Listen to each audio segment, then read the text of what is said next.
In the name of Holy Allah, who is the most beneficent, the merciful. Ladies and gentlemen, Assalamu alaikum. This is me, Danish Aziz, and you're watching my YouTube channel Study Station.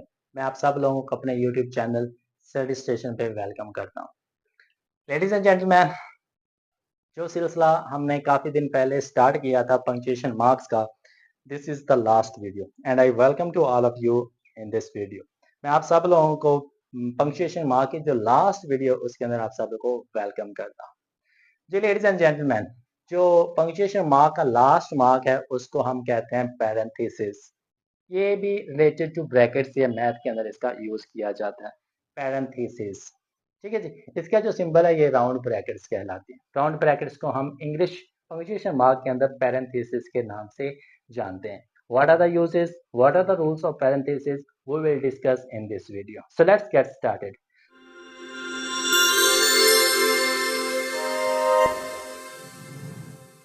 The first rule of using parentheses is that we use parentheses in the place of extra information. जहां पे इजाफी मालूमात आएगी वहां पे आप तीन चीजें use कर सकते हैं. कॉमा भी यूज कर सकते हैं, डैश भी यूज कर सकते हैं और ये पैरेंथेसिस भी यूज कर सकते हैं. It is totally up to you कि आप एक्स्ट्रा इंफॉर्मेशन को किस चीज से सेपरेट करना चाहते हैं. कॉमा से भी हो जाती है, डैश से भी हो जाती है और फिर ये पैरेंथेसिस से भी हो जाती है. For example, Ali my brother is going to Lahore. Ali जो कि मेरा भाई है वो कहाँ जा रहा है? लाहौर जा रहा है. अब माई ब्रदर नाम ही लगाते तो ये फिर भी ठीक था. माई ब्रदर इज एक्स्ट्रा इंफॉर्मेशन, तो इनको हम बंद कर देंगे इसके अंदर पैरेंथेसिस के अंदर. तो जितनी भी किस्म की एक्स्ट्रा इंफॉर्मेशन होती है उनको तीन तरह से इनक्लोज किया जा सकता है, कॉमा की मदद से, डैश की मदद से और पैरेंथेसिस की मदद से. This is the first rule. If we talk about the second rule, we use parentheses in dates, years. For example, किसी पर्सनैलिटी का नाम आ रहा है, जब हम बायोग्राफी वगैरह पढ़ते हैं, किसी भी पर्सनैलिटी का नाम आ रहा है तो उसके साथ ना उसकी डेट ऑफ बर्थ और डेट ऑफ डेथ लिखी होती है. तो वो भी जो हम इनक्लोज करते हैं वो बेसिकली हम ये क्या पैरेंथेसिस के अंदर ही करते हैं. ये इसका सेकंड रूल है कि जहाँ कहीं भी डेट आएगी, पीछे पर्सनैलिटी का नाम होगा, आगे डेट्स होंगी, तो उन डेट्स को हम पैरेंथेसिस के अंदर उनको इंक्लूड करते हैं.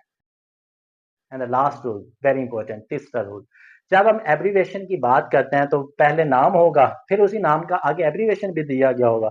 तो आगे वाले एब्रीवेशन को जो हम इंक्लोज करते हैं वो बेसिकली पैरेंथेसिस के अंदर ही करते हैं. फॉर एग्जाम्पल, एक जुमला चाह रहा है यूनाइटेड नेशन, यूनाइटेड नेशन पूरा नाम आ गया. अब इसके साथ उन्होंने इसका एब्रीवेशन यूएन भी दिया हुआ है. तो यूएन जो एब्रीवेशन है वो बेसिकली हम जो इंक्लोज करेंगे वो पैरेंथेसिस की मदद से करेंगे. So these are the three rules of using parentheses. तो ये भी जो है मैथ के अंदर भी यूज हो जाता है. तो बाकी जिस तरह दूसरी ब्रैकेट्स का यूज होता है मैथ के अंदर, उसी तरह इसका भी होता है. तो ये थे जी हमारे मुकम्मल 15 पंक्चुएशन मार्क्स, जिसकी जो सीरीज है वो आज मुकम्मल हो गई है. अगर आप सारी सीरीज देखना चाहते हैं तो प्ले लिस्ट के अंदर जाके आप इस सीरीज को देख सकते हैं और अच्छे मार्क्स गेन कर सकते हैं. इसके जितने मार्क का क्वेश्चन आएगा आप इंशाल्लाह वो मुकम्मल क्वेश्चन जो वो अटेम्प्ट कर सकते हैं. उम्मीद करता हूँ कि आपको सारी सीरीज, सारी प्लेलिस्ट, सारी वीडियोस अच्छी लगी होंगी और पसंद आई होंगी और समझ भी आई होंगी.